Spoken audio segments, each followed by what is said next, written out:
ਮਜ਼ਹਬ ਦਾ ਮੁਹਾਤਿਬ ਕੱਲਾ ਬੰਦਾ ਹੈ, ਇਨਫਰਾਦੀ ਮਜ਼ਹਬ ਇਕੱਲੇ ਬੰਦੇ ਨੇ ਮਜ਼ਹਬ ਆਪਣਾ ਦਾ answer ਮੁਖਾਤਬ ਦੇਣਾ ਮੈਂ ਆ ਨਾ, ਮੈਂ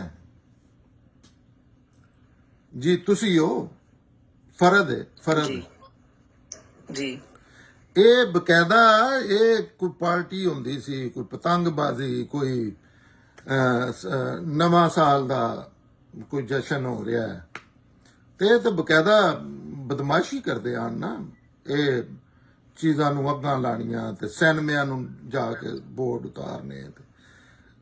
ਜਮਾਤ ਇਸਲਾਮੀ ਵਾਲੇ ਜਮਾਤ ਇਸਲਾਮੀ ਉਹ ਅੱਗੇ ਅੱਗੇ ਰਾਵਲ ਦੱਸਦਾ ਸੀ ਨਾ ਇਹਨਾਂ ਚੀਜ਼ਾਂ ਦਾ, ਜ਼ਿਆਦਾ ਇਹ ਹੀ ਵੈਸੇ ਕਰਦੇ ਹਨ। ਅੱਛਾ, ਹਾਂ, ਲੇਕਿਨ ਮੈਂ ਹੁਣ ਹਜੇ ਤੱਕ ਇਹਨਾਂ ਦੀ ਕੋਈ ਇੰਜ ਦੀ ਐਕਟੀਵਿਟੀ ਨਹੀਂ ਵੇਖੀ ਜਿਹਦੀ ਵਜ੍ਹਾ ਤੋਂ ਮੈਨੂੰ ਇਹ ਪਸੰਦ ਨਹੀਂ। ਉਹ ਨਹੀਂ ਵੇਖੀ ਇਹਨਾਂ ਦਾ ਤੇ ਐਡਾ ਰੂਜ ਹੁੰਦਾ ਸੀ, ਇਹ ਤਾਂ ਪੂਰਾ ਮੁਲਕ ਬਲਾਕ ਕਰ ਦਿੰਦੇ ਹਨ, ਇੰਨੀ ਕਿ ਇਹਨਾਂ ਦੀ ਸਟਰੈਂਥ ਹੁੰਦੀ ਸੀ। ਲੇਕਿਨ ਉਹ ਸਾਰੇ ਜ਼ਾਹਿਰ ਇੱਕ ਚੀਜ਼ ਦੀ ਬੁਨਿਆਦ ਹੀ ਗਲਤ ਤੇ ਉਹ ਮੁਰਝਾ ਗਈ ਹੈ ਨਾ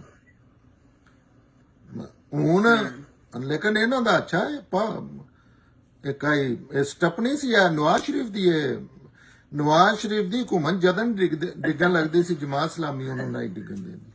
ਅੱਛਾ, ਹਾਲਾਂਕਿ ਸੀਟਾਂ ਇਹਨਾਂ ਕੋਲੋਂ ਵੀ ਲੈ ਦੇ ਕੇ ਬਤੌਰੇ ਰਿਸ਼ਵਤ ਇਹਨਾਂ ਨੂੰ ਦਿੱਤੀਆਂ ਜਾਂਦੀਆਂ, ਕੋਈ ਚਾਹੁੰਦੀ ਹੁੰਦੀਆਂ 2 ਨਾ ਹੋਈਆਂ ਤੇ 4 ਜਾਂ 5 ਜਾਂ 6।